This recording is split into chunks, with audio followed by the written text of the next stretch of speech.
I think we all know that feeling, right? It's not just being tired from working hard. It's that feeling of working against yourself, the constant grind, busy from morning till night.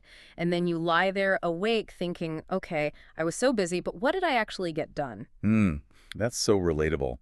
We often call it burnout or modern fatigue, but the book we're looking at today has such a great term for it: internal friction. Internal friction, in Chinese, it's neihao. It's like this invisible energy drain. Exactly. And it wastes so much potential. I remember reading a comment from someone during our research for this.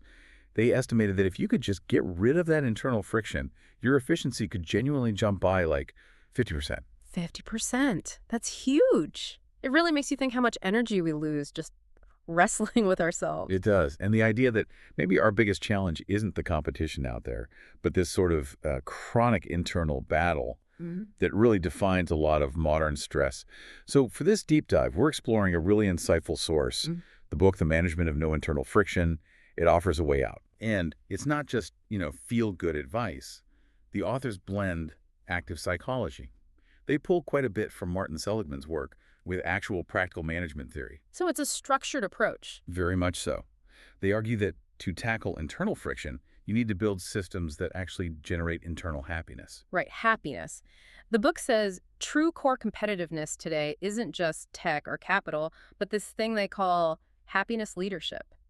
Mm. Okay, let's unpack that a bit. How does happiness become, a core business strategy? That sounds almost counterintuitive. Well, it shifts the focus, doesn't it? The goal of this happiness leadership isn't just individual achievement, but managers guiding their teams toward common happiness. It's this underlying idea that good management means helping people work happily and live happily. Work happily and live happily, so it's holistic. Exactly. If you only focus on profit or individual metrics, you often breed burnout, resentment, more friction, basically. But when leaders prioritize that collective well-being, the team becomes more inspired, more engaged, and honestly, more efficient. You're giving people a why. That makes sense. It's about the structure. I like how they use that analogy of building a house. It's based on one foundation and 5 pillars. Yes, it makes it feel systematic, Yeah, which I think is helpful when you're dealing with something that can feel as chaotic as internal friction. definitely. So what's the foundation? The one. The foundation, the one base, is essentially recognizing and using your own character strengths and virtues. Mm. You can't build anything strong personally or professionally if you don't know what you're building with, Mm. your core materials. Right, knowing your strengths and the pillars. There are 5. They draw from models like PERMA or Aspire from active psychology, things like positive emotion, relationships, meaning, achievement. But one pillar that really stands out, especially for efficiency, is engagement. Engagement, getting into that state of flow, right? Exactly. Flow.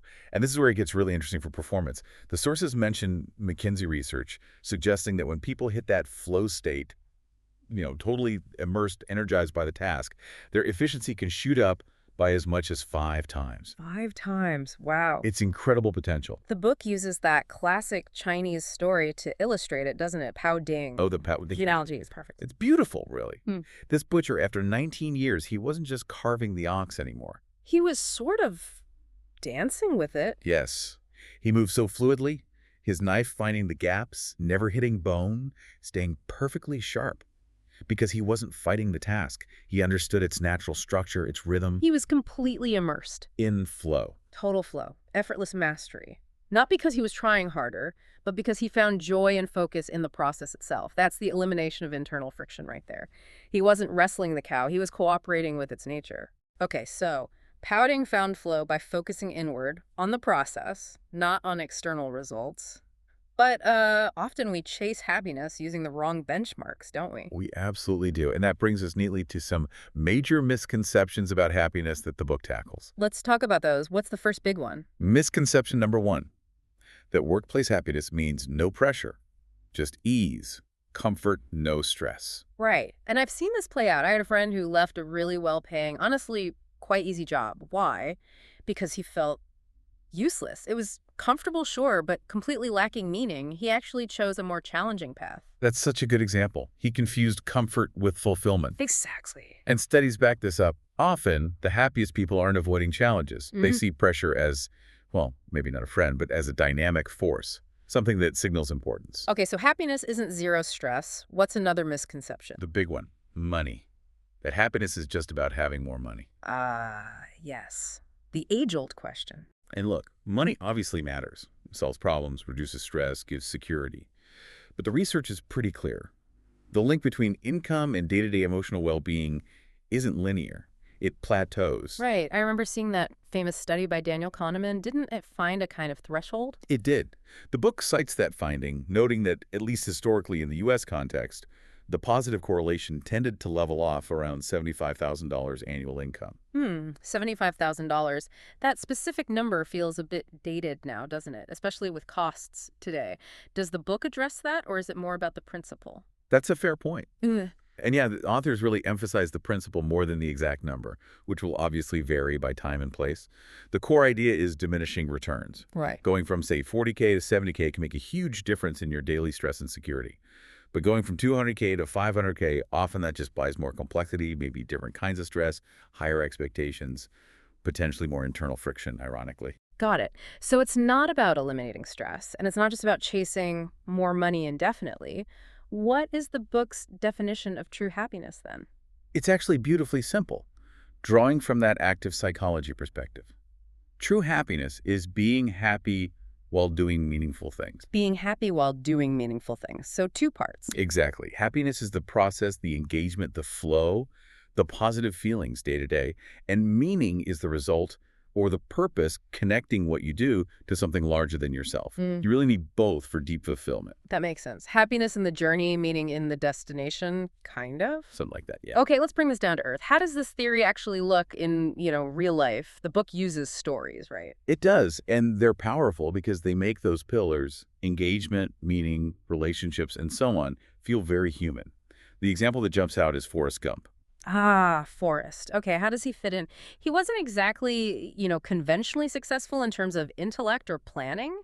No, but that's the point. His success, if you can call it that, wasn't about IQ. It was about his incredible, almost unintentional mastery of some key pillars. Think about his engagement. Right, whatever he did, he just did it. Running, ping pong, assembling his rifle. He was fully present, total focus on the task at hand. No wasted energy agonizing about the past or worrying about the future. Remember his mother's line, "Life is like a box of chocolates." You never know what you're going to get. Right. Gump embodied that. He just dealt with whatever chocolate he picked right then and there.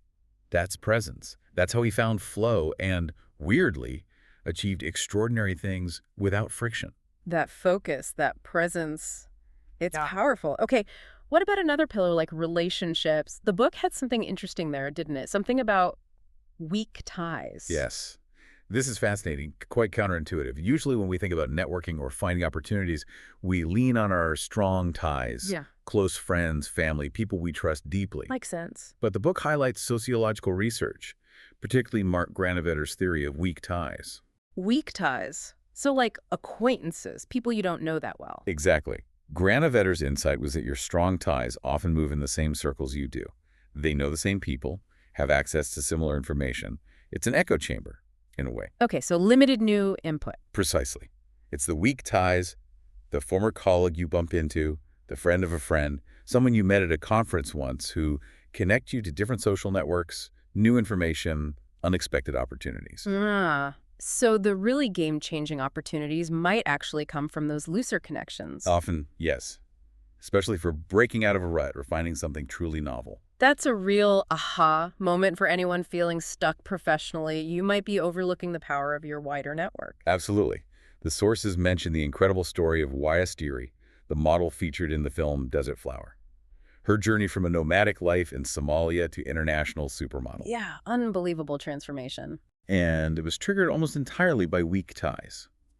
Strangers, the photographer who discovered her, the woman who gave her a place to stay, not her immediate family or close community. It really drives home that point. Don't underestimate those connections outside your core circle. Wow. Okay, so understanding flow, presence, relationships, even weak ties, this all seems geared towards tackling that core problem we started with, internal competition, that feeling of Neijing. Yes, often translated as involution. It's that exhausting cycle where everyone puts in more and more effort, but the rewards don't increase proportionally because the system itself, or the definition of success is too narrow and fixed. You're just running faster to stay in the same place. Right, like everyone trying to get into the same elite university or the same type of high-status job. Exactly. The book argues that to break free from that destructive spiral, we need to stop focusing solely on outcompeting others within that narrow framework. It requires a shift. A shift in how we think about success. And a shift in how we manage. This leads to some really clear advice for leaders, or even just for managing ourselves. The big one, management is not control. Not control. That feels radical in some workplaces. It can be, but the book argues that overmanagement, micromanagement, that's the ultimate killer of happiness, engagement, and ultimately efficiency. It creates friction. We often hear that quote from Peter Drucker, right? Management is not control, but releasing potential. But how do you do that in practice? How do you give autonomy without things falling apart? Well, the book uses a really striking, maybe provocative analogy. The pyramids. The pyramids, weren't they built by slaves? That's the common image, but historical evidence suggests otherwise. Huh. The builders were likely skilled laborers, artisans, happy, free people, in the sense that they were respected, organized, and engaged in complex, meaningful work. Ah. The point is, intricate, high-quality work that requires skill, precision, problem-solving, can't be effectively done through brute force or constant oversight. It needs engagement, intrinsic motivation, autonomy. So how does that translate to modern management? It translates to providing freedom within a clear framework.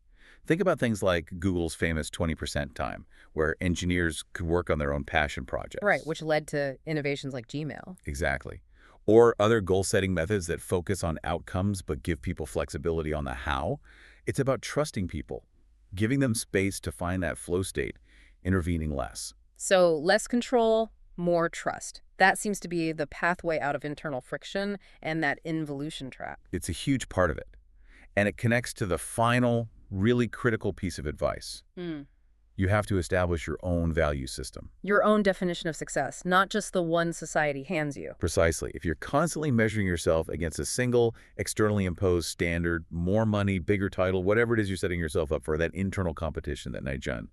But if you define what success and meaning look like for you, Then you can step off that treadmill. you can live out yourself, as the book puts it. You find your own path, your own metrics. It reminds me of that wisdom from the film Out of Africa. Oh, yeah. The main character loses almost everything, her farm, her lover, her colonial status. But through that loss, she realizes she's shed all the external things she was chasing and discovered something indestructible within herself, a strong, respected sense of self. That became her true success. That self-determination, that's powerful. It's the ultimate antidote to comparison. It really is. And, thinking about leadership and management, it brings us to that final, almost philosophical point from the Tao Te Ching that the book mentions. Laozi's idea of the highest form of management. Yes. Too high, the people do not know they have it. Explain that. What does it mean in this context? It suggests the ultimate goal isn't to be the visible, controlling manager constantly directing traffic. It's to build systems, cultivate an environment, foster trust so effectively. People just thrive autonomously. Exactly. They work with purpose, they find flow, they collaborate well, all because the underlying conditions are right. The leader's intervention becomes almost invisible because the system itself supports success without friction. Wow. That's a high bar, but incredibly inspiring, making yourself almost unnecessary in a way. In the best possible way. It's about empowerment, not abdication. So maybe the final thought for everyone listening is to reflect on that. Where in your own life or your work could you introduce less control, more trust? Where could you step back slightly to allow more autonomy, more flow, both for yourself and for others? That quiet, supportive structure, that might be the real path to managing without internal friction.